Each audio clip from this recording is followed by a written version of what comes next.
ನಮಸ್ಕಾರ ಎಲ್ಲರಿಗೂ, welcome back to my vlogs. ನಾವು ಎಷ್ಟೇ ಬೆಲ್ಲ ಇದ್ರೂ ಈಸಿಯಾಗಿ ಈ ಟ್ರಿಕ್ಸನ್ನು ಬಳಸ್ಕೊಂಡು 5 ನಿಮಿಷದಲ್ಲಿ ಬೆಲ್ಲನ ಪುಡಿ ಮಾಡ್ಕೋಬೋದು. ಹಬ್ಬಗಳಿಗೆ ಈ ರೀತಿ ನಾವು ಪುಡಿ ಮಾಡ್ಕೋಬೋದು. ಮತ್ತು ಟೀ ಕಾಫಿ ಮಾಡ್ಕೋಬೇಕಾದ್ರೆ ಬೆಲ್ಲನ ಕಲ್ಲು ತೊಗೊಂಡು ಕುಟ್ಕೊಂಡು ಪುಡಿ ಮಾಡ್ಕೋಬೇಕು ಅನ್ನೋ ಅವಶ್ಯಕತೆ ಇರಲ್ಲ.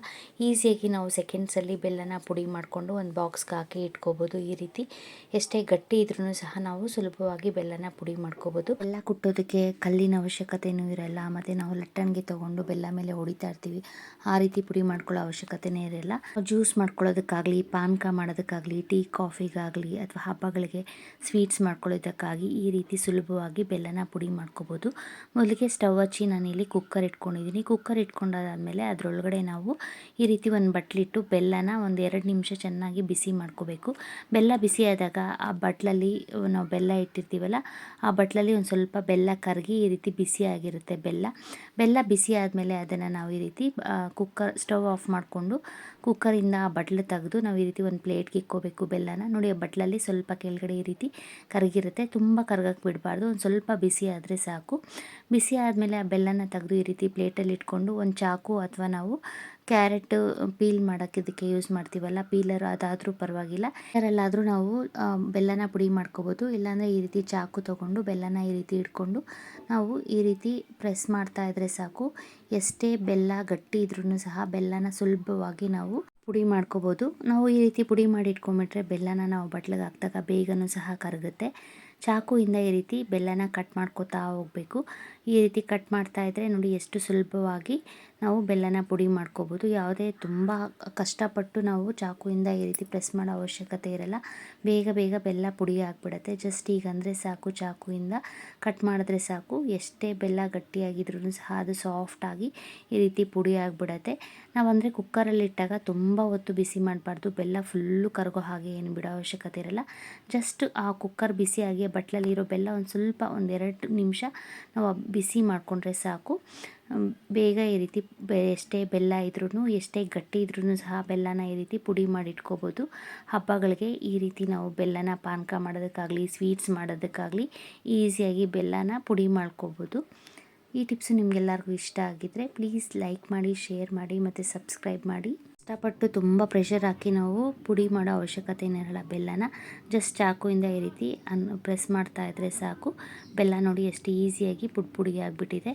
ನಾವು ಲಾಸ್ಟಲ್ಲಿ ಇನ್ನೇನು ಕೊನೆ ಆಗ್ತಾ ಇದೆ ಬೆಲ್ಲ ಅಂದಾಗ ಈ ರೀತಿ ಕೈಯಲ್ಲಿ ತೊಗೊಂಡು ಈ ರೀತಿ ಚಾಕುಯಿಂದಾದರೂ ಮಾಡ್ಬೋದು, ಅಥವಾ ಕೈಯಲ್ಲಿ ಹಿಡ್ಕೊಂಡೇ ನಾವು ಪ್ರೆಸ್ ಮಾಡ್ಕೋತಾ ಹೋದರೆ, ಚಾಕುಯಿಂದ ಕಟ್ ಮಾಡ್ಕೋತಾ ಹೋದರೆ ಬೆಲ್ಲ ಈಸಿಯಾಗಿ ಪುಡಿ ಆಗಿಬಿಡತ್ತೆ.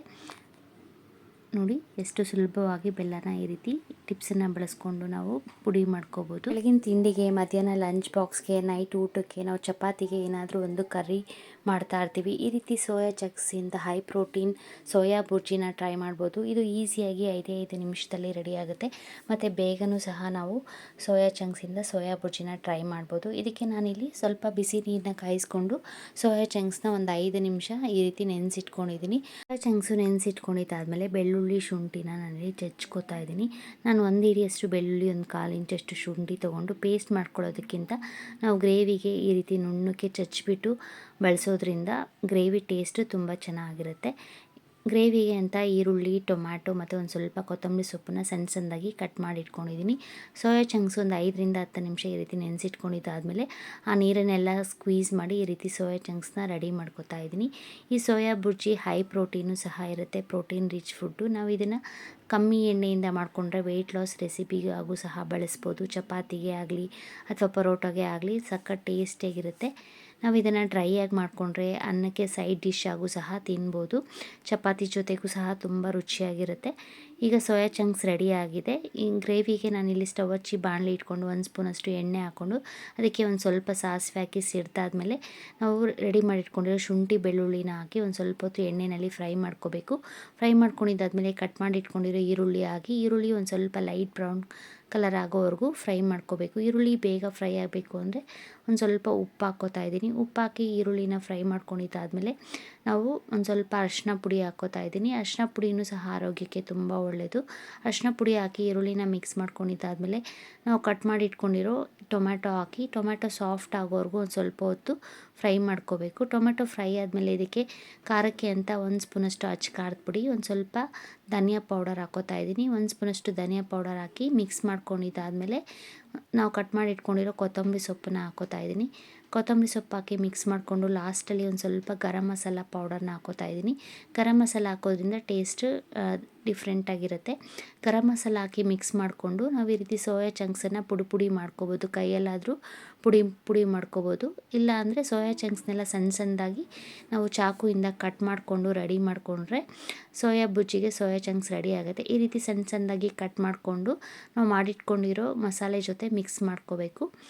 ಈ ರೀತಿ ಮಿಕ್ಸ್ ಮಾಡಿಕೊಂಡು ನಾವು ಡ್ರೈ ಆಗಾದರೂ ತಿನ್ಬೋದು. 1-2 ನಿಮಿಷ ಇದನ್ನು ಕುಕ್ ಮಾಡಿಕೊಂಡು, ಇಲ್ಲಾಂದರೆ ಇದಕ್ಕೆ ನಾವು ನೀರು ಹಾಕಿ ಗ್ರೇವಿ ಥರ ಮಾಡಿಕೊಂಡು ಚಪಾತಿಗೆ ಮತ್ತು ದೋಸೆಗೂ ಸಹ ತಿನ್ಬೋದು. ಚಪಾತಿ ಪರೋಟ ಜೊತೆಗೆ ಸಖತ್ ಟೇಸ್ಟಿಯಾಗಿರುತ್ತೆ. ನೋಡಿ, ಇದು ಮಿಕ್ಸ್ ಮಾಡ್ಕೊಂಡಿದ್ದಾಯಿತು. ಇದಕ್ಕೆ ಒಂದು ಸ್ವಲ್ಪ ನೀರು ಹಾಕಿ ನಾವು 2-3 ನಿಮಿಷ ಬೇಯಿಸ್ಕೋಬೇಕಾಗುತ್ತೆ ಸೋಯಾ ಚಂಕ್ಸ್ನ. ನೋಡಿಕೊಂಡು ನಾವು ಸ್ವಲ್ಪ ನೀರು ಹಾಕ್ಕೊಂಡ್ರೆ ಸಾಕು. ತುಂಬ ನೀರಾಗಿ ಮಾಡ್ಕೊಬಾರ್ದು. ಗ್ರೇವಿ ಥರ ಸ್ವಲ್ಪ ಗಟ್ಟಿಯಾಗೇ ಇರಬೇಕು. ನಾವು ಸ್ಟಾರ್ಟಿಂಗು ಈರುಳ್ಳಿ ಫ್ರೈ ಆಗುವಾಗ ಒಂದು ಸ್ವಲ್ಪ ಉಪ್ಪು ಹಾಕಿದ್ದೆ. ಈಗ ನೋಡಿಕೊಂಡು ಗ್ರೇವಿಗೆ ರುಚಿಗೆ ತಕ್ಕಷ್ಟು ಉಪ್ಪು ಹಾಕಿ ಇದನ್ನು 2-3 ನಿಮಿಷ ಕುದಿಸ್ಕೊಂಡ್ರೆ ಸಾಕು. ಸೋಯಾ ಚಂಕ್ಸ್ ಬುರ್ಜಿ ರೆಡಿ ಆಗುತ್ತೆ. ಇದಕ್ಕೆ ನಾವು ಚಿಕ್ಕದು ಸಣ್ಣ ಮಿನಿ ಸೋಯಾ ಚಂಕ್ಸ್ ಬರುತ್ತೆ, ಅದನ್ನಾದರೂ ಬಳಸ್ಬೋದು. ನಾರ್ಮಲ್ ಆಗಿ ಬರೋ ಸೋಯಾ ಚಂಕ್ಸನ್ನಾದರೂ ಬಳಸ್ಬೋದು. ಸೋಯಾ ಚಂಕ್ಸು ಆರೋಗ್ಯಕ್ಕೆ ತುಂಬ ಒಳ್ಳೆಯದು. ಅಟ್ಲೀಸ್ಟ್ ವೀಕ್ಲಿ ಒನ್ಸ್ ಆದರೂ ನಾವು ಈ ರೀತಿ ಸೋಯಾ ಚಂಕ್ಸ್ ಬುರ್ಜಿನ ಟ್ರೈ ಮಾಡ್ಬೋದು. ಚಪಾತಿಗೆ ತುಂಬ ರುಚಿಯಾಗಿರುತ್ತೆ. ಈ ವಿಡಿಯೋ ನಿಮಗೆಲ್ಲರಿಗೂ ಇಷ್ಟ ಆಗಿದ್ರೆ ಪ್ಲೀಸ್ ಲೈಕ್ ಮಾಡಿ, ಶೇರ್ ಮಾಡಿ, ಸಬ್ಸ್ಕ್ರೈಬ್ ಮಾಡಿ. ಇನ್ನಷ್ಟು ವೀಡಿಯೋಸ್ಗೋಸ್ಕರ ನಮ್ಮ ಚಾನೆಲ್ನ ವಿಸಿಟ್ ಮಾಡಿ. Thank you. ನೋಡಿ, ಸೋಯಾ ಚಂಕ್ಸ್ ಬುರ್ಜಿ ರೆಡಿಯಾಗಿದೆ.